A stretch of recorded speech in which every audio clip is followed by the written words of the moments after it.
में ही निहित होती है। उसके बाद है प्रकृतिवादी दर्शन का अर्थ। प्रकृतिवादी दर्शन का क्या अर्थ है? मीनिंग ऑफ नेचुरलिस्टिक फिलॉसफी, इसके बारे में जानते हैं। प्रोफेसर सॉर्ले के अनुसार, ये एक प्रोफेसर हैं सॉर्ले साहब, इनके अनुसार कहा गया है कि प्रकृतिवाद को नकारात्मक रूप से भली भांति समझाया जा सकता है। यह वह विचारधारा है जिसके अनुसार स्वाभाविक या निर्माण की शक्ति मनुष्य के शरीर को नहीं दी जा सकती। इन्होंने कहा है कि प्रकृतिवाद को नकारात्मक रूप से भली भांति समझाया जा सकता है।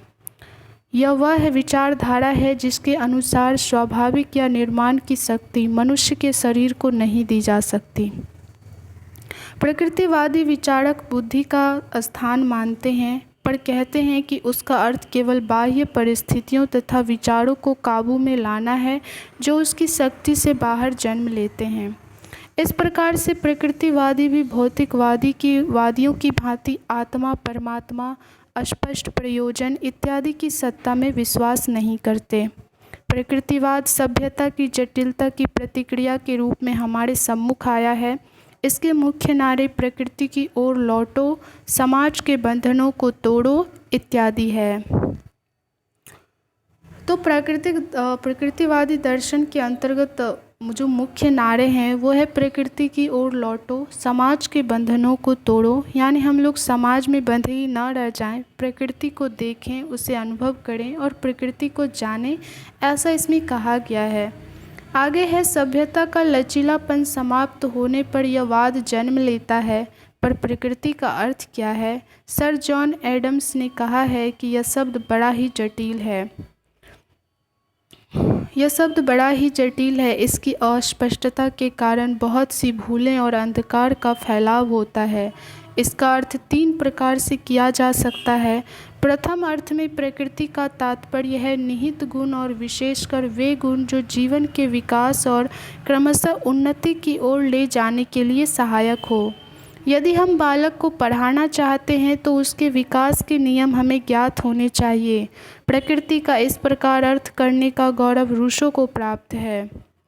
यानी ये जो मान्यता है, इसमें कहा गया है कि यदि हम बालक को पढ़ाना चाहते हैं तो उसके विकास के नियम हमें ज्ञात होने चाहिए कि बच्चों का कैसे सर्वांगीण विकास हो और उसकी क्या क्या सीढ़ी होती है, विकास के क्रम में क्या क्या प्रक्रिया होती है, इसके बारे में जानना बहुत ही ज़रूरी है। तो जो विकास के प्रक्रम चलते हैं उसके बारे में सबसे पहले तो ज्ञान होना चाहिए। तो उसी प्रकार कहा गया है कि प्रकृति का इस प्रकार अर्थ करने का गौरव रूसो को प्राप्त है। यानी प्रकृति का इसी प्रकार हम लोग अर्थ कर सकते हैं कि प्रकृति का जो है विकास क्रम का हम लोग को पता होना चाहिए कि प्रकृति में विशेषकर वे गुण जो जीवन के विकास और क्रमशः उन्नति की ओर ले जाने के लिए सहायक हो, उसे जानना भी जरूरी है।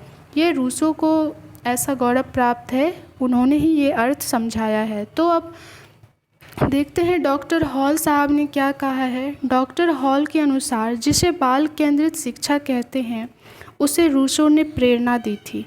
यद्यपि उससे पूर्व क्विंटिलियन भी इसे जानता था। इस संदर्भ में हम कह सकते हैं कि प्रथम अर्थ में प्रकृति का तात्पर्य बहुत कुछ स्वभाव से लगाया जाता है। प्रकृति का द्वितीय अर्थ है बनावट के ठीक विपरीत, यानी प्रकृति में कोई बनावटीपन नहीं है।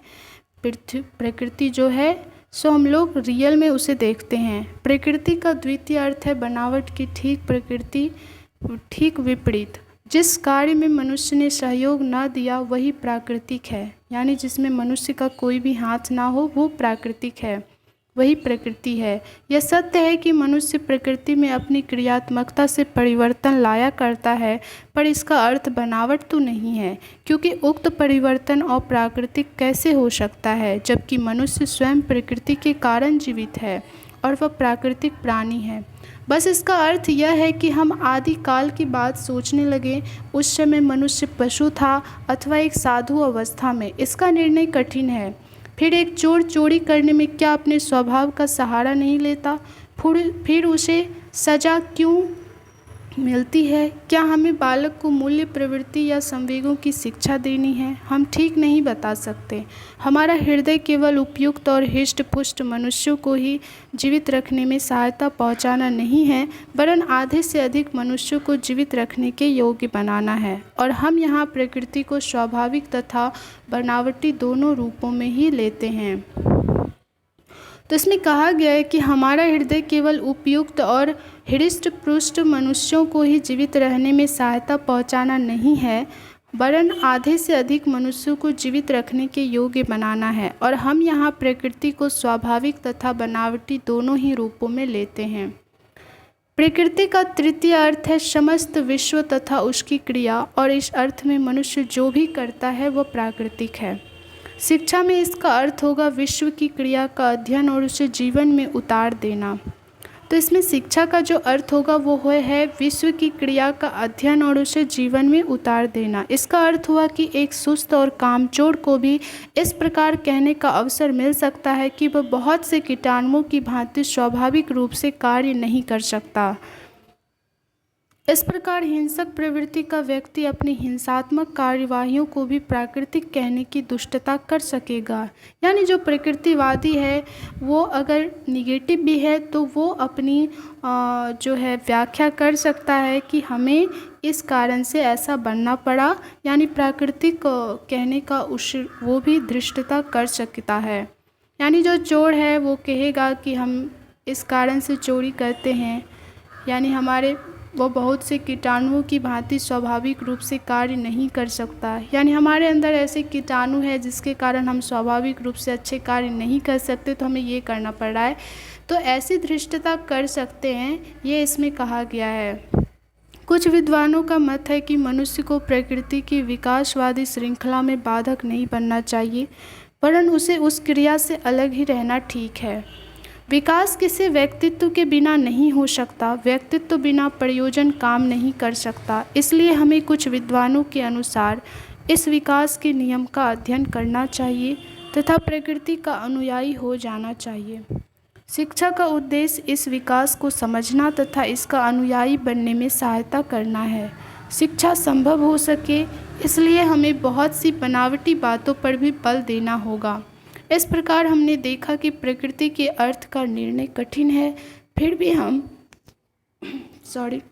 भी हम इस बात को जानते हैं कि हर्बर्ट स्पेंसर तथा रूसो को प्रकृतिवादी माना जाता है।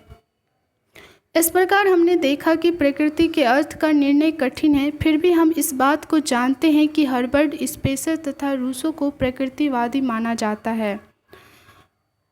आगे वाले भाग में हम लोग पढ़ेंगे प्रकृतिवाद की परिभाषाएं। आज के लिए इतना ही।